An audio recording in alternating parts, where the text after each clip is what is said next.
नवरात्रि के दिनों में सभी लोग कोई ना कोई ऐसे कार्य करते हैं ताकि उनकी इच्छाओं की पूर्ति हो सके। उसमें से एक कार्य है अखंड ज्योत का। लेकिन अखंड ज्योत जलाने के फायदे भी होते हैं, नुकसान भी, क्योंकि संकल्प लेने के बाद कुछ लोग अखंड ज्योत को जलाते हैं, लेकिन संकल्प लेने वाले व्यक्तियों को खास अखंड ज्योत का ख्याल रखना पड़ता है, क्योंकि यदि हवा से या फिर दिया की बाती कभी काली पड़ने की वजह से बुझ जाती है तो वह जो भी अपने अखंड ज्योत जलाई है जिस इच्छा की पूर्ति करने के लिए, तो फिर उनकी इच्छा की पूर्ति नहीं हो पाती है। तो आज जानते हैं कि क्या क्या नुकसान होते हैं यदि आप संकल्प लेने के बाद अखंड ज्योत जलाते हैं या फिर बिना इच्छा के अखंड ज्योत जलाते हैं उसके।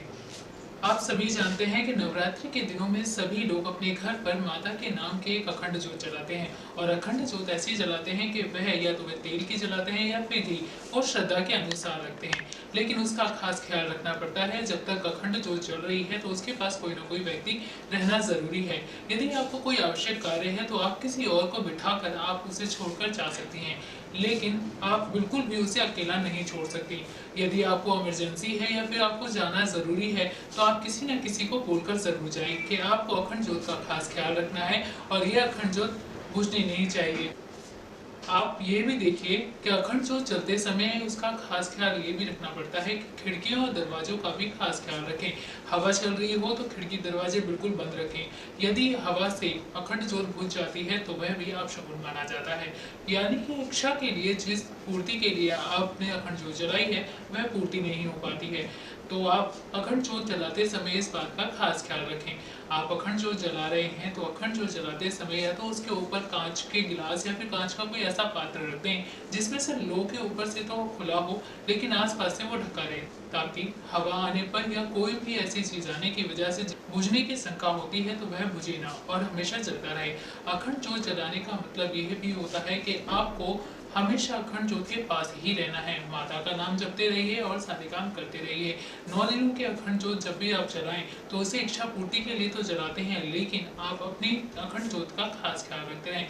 नवरात्रि के 9 दिन बहुत ही खास माने जाते हैं हिंदू धर्म में। यदि आप चाहते हैं कि माता आपके घर आए और आपको आशीर्वाद दें और आपकी मनोकामना की भी पूर्ति हो तो उसके लिए आप अपने घर पे कलश की स्थापना कर सकते हैं।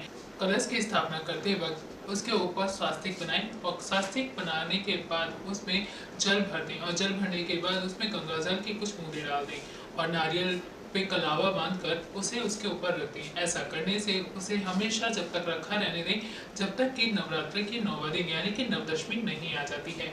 जिस दिन नवदशमी होगी उस दिन तक आपको अखंड ज्योत भी जलना चाहिए और जिस लोटे में आपने पानी भर कर रखा है वह भी हमेशा भरा रहना चाहिए। उसमें आप पानी बढ़ाएंगे नहीं या फिर पानी कम नहीं करेंगे, उसे कहीं भी डालेंगे नहीं जब तक कि आपके नवरात्रि का दिन कल आज से नहीं हो जाता।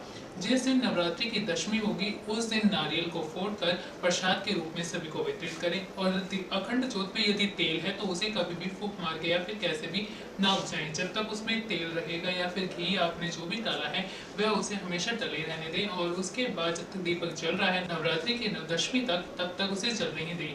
और जब दीपक अपने आप ही बुझ जाए तो आपकी मनोकामना पूर्ति होती है। तो आप ध्यान रखें कि कभी भी अखंड ज्योत जलाएं तो संकल्प लेकर न जलाएं। मेरी इस वीडियो को लाइक, शेयर एंड सब्सक्राइब करना ना भूलें। जब तक के लिए मैं प्रीति श्रीवास्तव आपसे इजाजत लेता हूं।